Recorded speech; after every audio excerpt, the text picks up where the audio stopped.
Hi friends, இன்னைக்கு என்னுடைய வேலை எதா இருந்துச்சு, அதாவது ஞாயிற்றுக்கிழமை ஏதாவது ஒரு வேலை பார்ப்பேன். அதே மாதிரி இந்த வாரம் என்னுடைய வேலை எதா இருந்துச்சு அப்படின்னு பார்த்தா மீன் தொட்டியை சுத்தம் பண்றதுதான் என்னுடைய வேலையாவே இருந்துச்சு.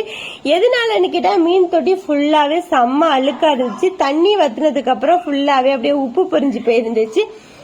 இந்த உப்பு பஞ்சதை சுத்தமா கிளீன் பண்றதுக்கு ஏதாவது உங்களுக்கு தெரிஞ்சா மறக்காம கமெண்ட் பண்ணுங்க. மீன் தொட்டியை சுத்தம் பண்ணும்போது கையை கிழிச்சு ரத்தம் வேற ஊத்திருச்சு. இதுல மீன் தொட்டியை சுத்தம் பண்ணதுக்கு அப்புறம் ஃபுல் வீடியோ ஷார்ட் வீடியோல போட்டிருக்கேன், அதையும் நீங்க பாத்துக்கங்க. இப்படி நான் தேய்க்கும் போது நல்லாவே தான் தேய்ச்சேன், ஆனாலுமே அங்கங்க கொஞ்சம் லைட்டா அழுக்கு இருந்துச்சு. மறக்காம எனக்கு கமெண்ட்ல சொல்லுங்க மீன் தொட்டியை சீக்கிரமா கிளீன் பண்றதுக்கு ஏதாவது இருக்குதான்னு.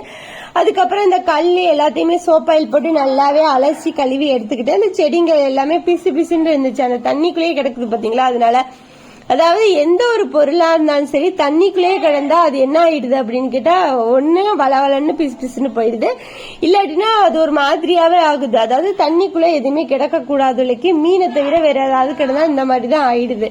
அது மாதிரிதான் நம்மளுடைய வாழ்க்கையிலயும், அதாவது நம்ம அதிகமா அழுதுகிட்டே இருந்தோம்னா நம்மளுக்கு தான் ப்ராப்ளமே தவிர மத்தவங்க எல்லாம் நல்லா தான் இருப்பாங்க. நம்மள அழுவச்சவங்க நல்லா இருப்பாங்க, நம்மளுக்கு தான் ப்ராப்ளம் வரும். ஓகே ஃப்ரெண்ட்ஸ், மீண்டும் அடுத்த வீடியோ சந்திப்போம். பாய்.